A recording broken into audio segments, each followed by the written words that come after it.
Recording now. Hello, everybody, and welcome to another Jed Talks. Jackie D in conversation. And today I am here with a dear friend, Mary Lunnen. Hi, Mary. Thank you for joining me this morning. Now, I met Mary in Cornwall, where she lives near Padstow, Rickstein country. Those of you that remember Rickstein. And I was down there pet sitting. And I had two wonderful dogs, a Belgian Shepherd and a Beagle. And the Beagle was, she was a tricky little minx. A number of times she escaped, but oh dear, dear, bless her heart. She passed a while after, actually, a few weeks after I was down there. Took a piece of my heart with her because when you're pet sitting, you do get to love your animals that you're looking after. And so I was down in that neck of the woods and I met up with Mary. And we had a wonderful meander, didn't we, Mary, across the cliffs and the hilltops. Oh, it's stunning, absolutely stunning down there in Cornwall. So if you haven't been to Cornwall, there's two very good reasons to go, actually. One is to do the clifftop walk with Mary, preferably, because she knows the way. And because Mary's there and doing these wonderful life coaching courses that she does. I think at the moment they're probably all virtual, but I'll let Mary explain a bit more, called Dare to Blossom. So do you dare to blossom? I know I do. Spring is coming, and we're perhaps all getting ready to have that spring-like blossoming. So I'm not going to tell you anymore. I'm going to pass over to Mary, and she is going to explain it all to you and what's coming up and what you can get involved with. So welcome again, Mary, and over to you. Tell us a little bit about Dare to Blossom and how it started and what you do. Thank you, Jackie. It's lovely to speak to you, and it's such a joy that we were able to meet that time in the summer and share that Wasn't wonderful it? walk on one of my favourite spots on the cliffs. Yeah, that was wonderful.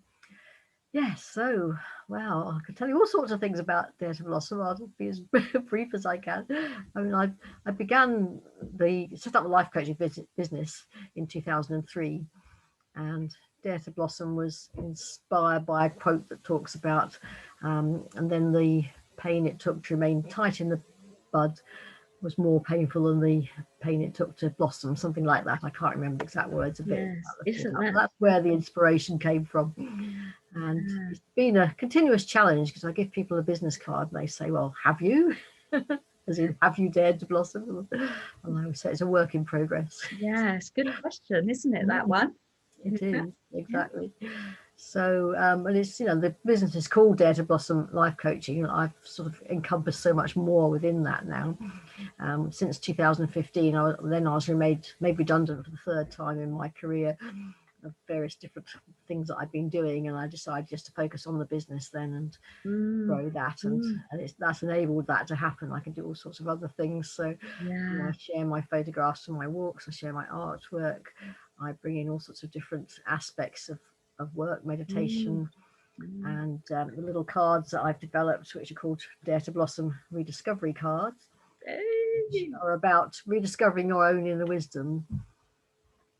My approach to life coaching is that we all have the answers within.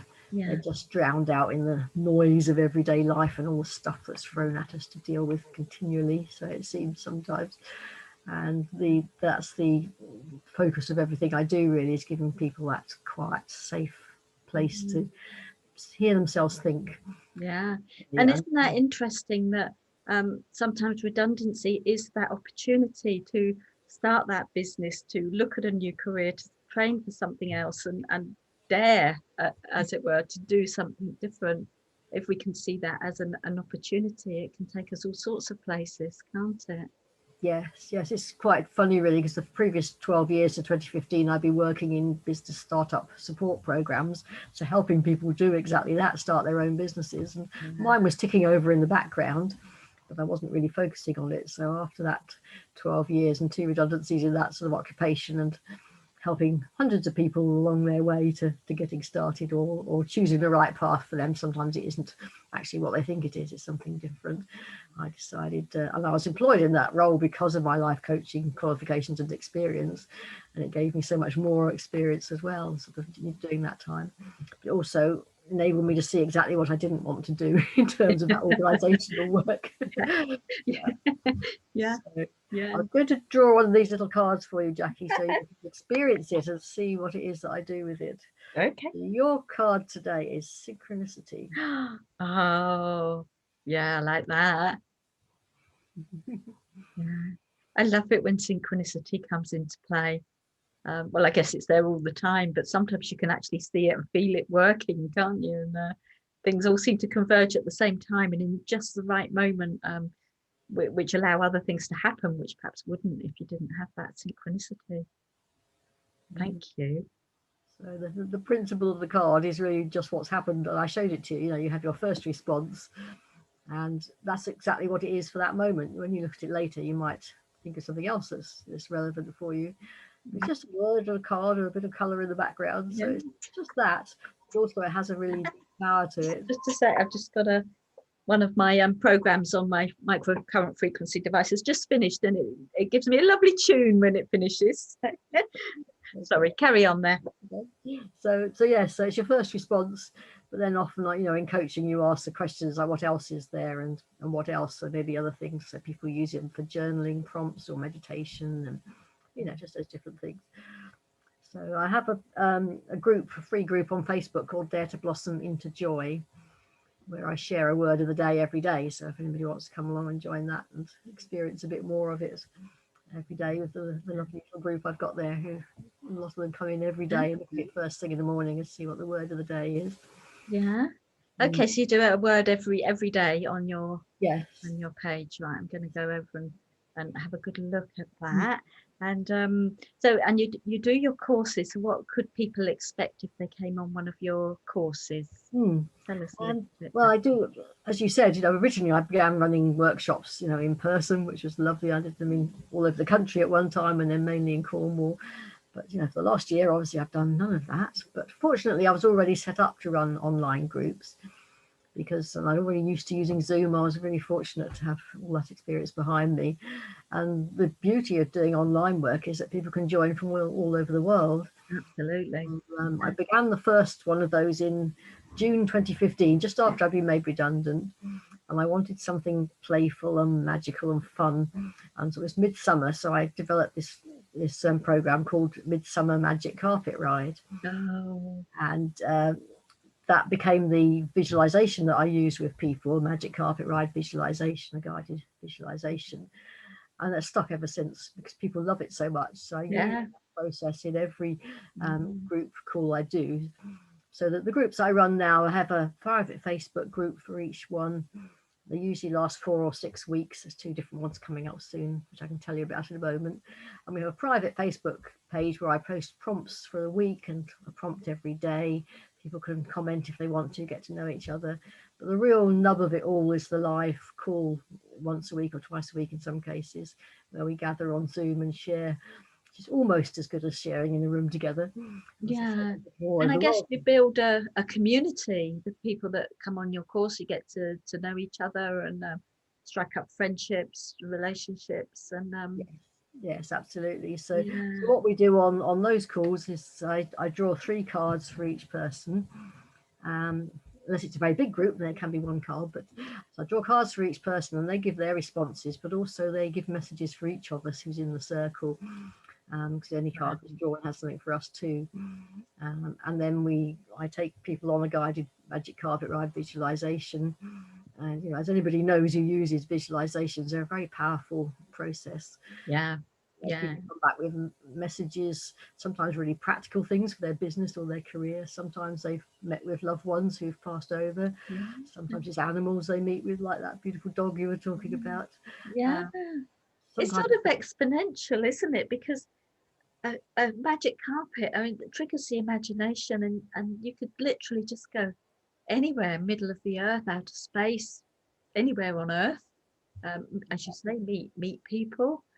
I love the sound of that. Yeah, people do. They have amazing experiences, but sometimes they don't go anywhere. Sometimes they just need to rest, and it's just a chance to tune out for a little while.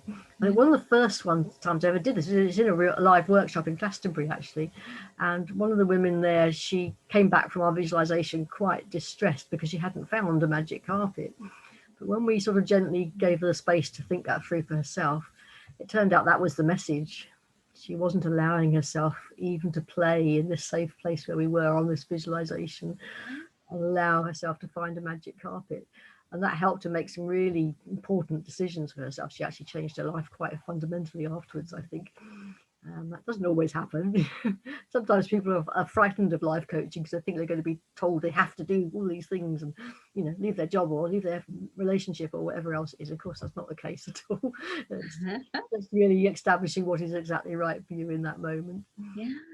Often, and people who come regularly, it's always different every single time. It's Yes. always different for them. Yeah. There's Just so many extraordinary. potentials, and what's going through my mind right now, rightly or wrongly, is if I've got a block in my life and I'm on my magic carpet, and I guess that could be as large or as small as you like. And if somebody or something is blocking me, I can just knock it off my carpet.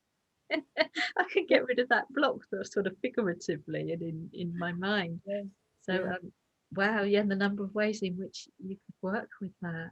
Yeah, and again in the groups, it's if people are happy to share, obviously there's no need for anybody to share anything they don't want to. That's one of our group rules, is that if you feel like just passing over and not speaking at all, it's absolutely fine. But often people do find it really helpful to share what they've just experienced, and again that all has a message for each of us. It's just magical. It all sort of weaves together in a beautiful group story, if you like, that builds up. And as you said, when people meet regularly, it builds up over the weeks as well, and those relationships grow and deepen, and they blossom away from the group. People make different connections and follow up different threads, and I just love that weave of connecting people together. Yes. So are your courses daytime or evenings, or can it be? Well, I vary the times actually. I've got a monthly circle which I just launched the end of last year to sort of include people who don't want to sign up to a regular program because maybe that's too big a commitment. That could be time wise or financially, perhaps. They just want to drop in. So that's sort of arranged as a pay as you go event. So this month is tomorrow, Saturday at 11 a.m. UK time, which may or may not make the release of this interview, but that's absolutely fine. There's one every month. I have been doing them on Fridays, but I thought I'd try a Saturday for people who work or are busy that day. But I do sort of switch them around. And then the other groups, the next group that's coming up is a sort of interim one. Usually I run them for 6 weeks. But this one is just for March for 4 weeks. And it's because I'm developing a new program, which I want to be really strong and really full of beautiful, delicious things for people to experience. I just wanted a space to be and a space to breathe. And I mentioned that to my current group I'm working with. I've got a group of people going through the current program. And they said, oh, that would be lovely. Come along and join you. So I'm having a 4-week group. And that is potentially that will have 2 call times, because I thought actually I'd make that the core of it and do less material and less content for that, because I want to develop this new one. So the option at the moment is to meet on Tuesday mornings at 9:30 UK time and Thursday afternoons at 2:30. So people could come to both or either, whichever suits them best.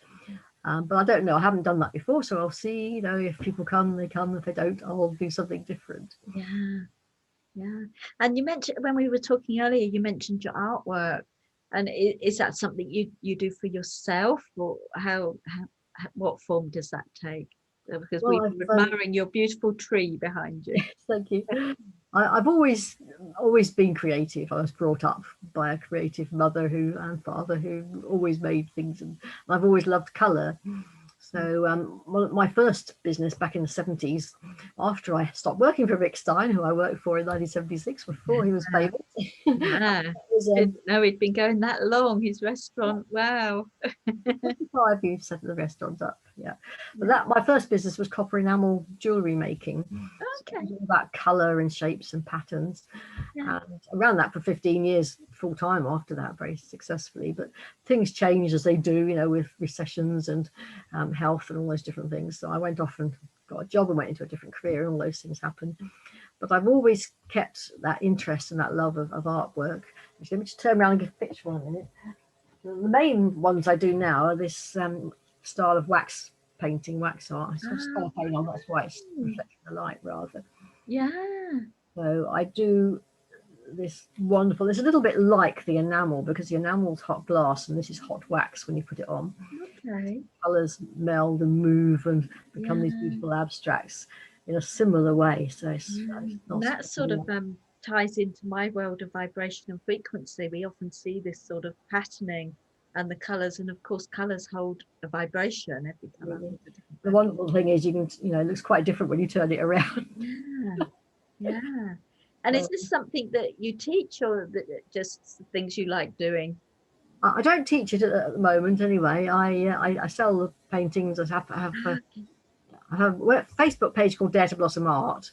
I also have a website. My main website has an art page on it. It's not all that easy to find. Just putting them away. Okay. So these are available for people to be able Yes. to look at and buy. Wow, that's So I fabulous. do all sorts of different colours. The best place to go is the Facebook page. People can find that easily if they Mm, just search for Dare to Blossom Art. They'll find that page. right. And I don't sell. I sell them quite regularly, but not a huge amount. But I love being able to pass them on to people for a start. But also I love being able to make more. Feel I'm not just building up my boxes full of Yeah. beautiful paintings.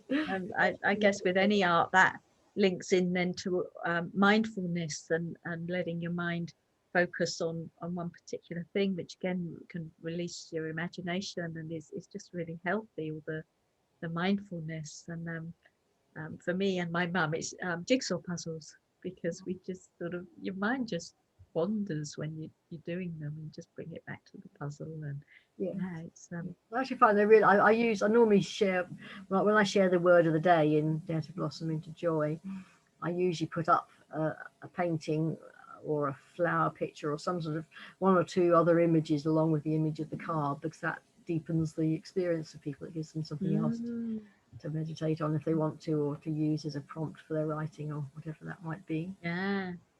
So for me, then I've had the synchronicity card, and that picture I feel is for me as well, the one that you showed, because that links into all the frequency and vibration work that I'm doing. So, oh, Mary, thank you so much for joining me today. Was there anything more you wanted to add? I think we've mentioned your courses and your Yeah, artwork. yes. I use the same processes in one-to-one work as I do in the groups. So I use the cards, I use the meditation if people want that. Mm, Some people want a more sort of action-focused approach, and I do that as well. Obviously, I've got lots of experience and training in the coaching field, so I can of course. adapt to the individual when we're working one-to-one. But there's also a big benefit in joining a group, as everybody knows, especially in these times when we're so isolated Yes. Yeah, physically. essential. There's some taster sessions coming up for the Space to Be program. So if people would like to link up, the easiest way is for them to just find me on Facebook, come along and say hello, perhaps, and Yeah. just explore what I have to offer, because there's quite a lot. That's what I love about my life now. It's so diverse. I do painting and I do coaching. I do the groups and I work Yeah. with cards and I do lots of things for myself as Yeah. well. And Uh, lots of walking. and lots Lots of of walking over these cliff tops. exactly. That's part of my practice, if you like. That's what supports me and sustains me Yeah, and my energy and yeah, my enthusiasm for life. And of absolutely. course, I write books too, but I haven't got time to touch on that now. No, perhaps that's another interview Another we can conversation, discuss. perhaps. Yeah, another conversation. So thank you so much, Mary, for joining me. And if you want to know more about what Mary does and get on one of her courses, she's Mary Lunnen, and the Facebook page is Dare to Blossom. And I'm going to head over there now and have a good look round, see what I can see. And if you want to join me for my next JED Talks, there's one coming along very, very soon. Have a great day, everybody. Thank you for watching, and I will see you next time. Bye bye.